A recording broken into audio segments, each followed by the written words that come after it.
Part 2, Reading Comprehension.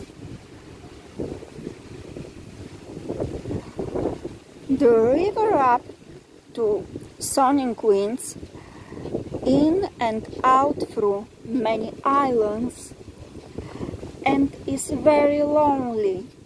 Few folk, except at twilight, a pair or two of lovers walk along its banks. We decided to put up there for the night.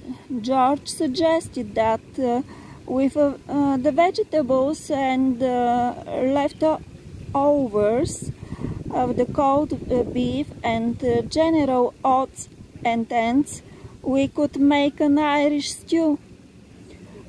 It seemed a fascinating idea.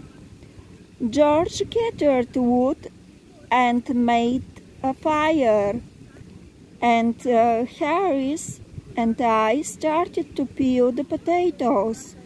I had never thought that peeling potatoes was such an undertaking. The job turned out to be the biggest thing of its kind that I had ever been in. We began cheerfully, but our light-heartedness was gone by the time the first potato was finished. It turned out about the size of a peanut. George said Irish stew needs potatoes, so we washed half a dozen or so more and put them in without peeling. We also put in a cabbage and about half a pack of peas.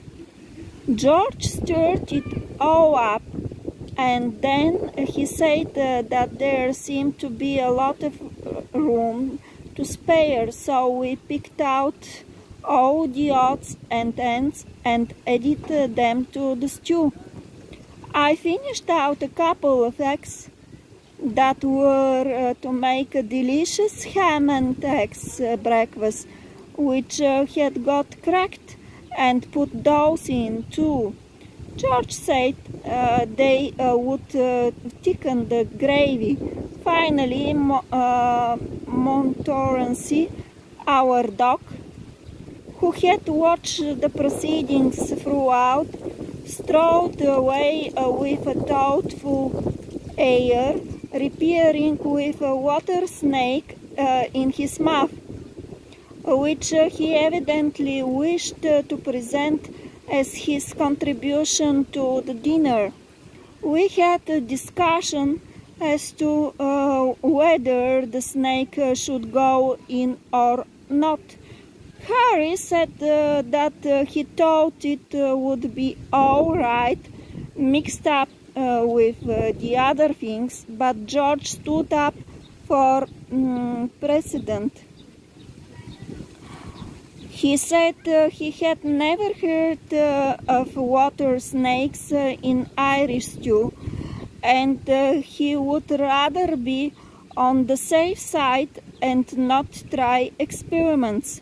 Harry said, "If you never try a new thing, how can you tell what it's like? Think of the man who first tried German sausage. It was a great success, that Irish stew, with a taste like nothing else on earth."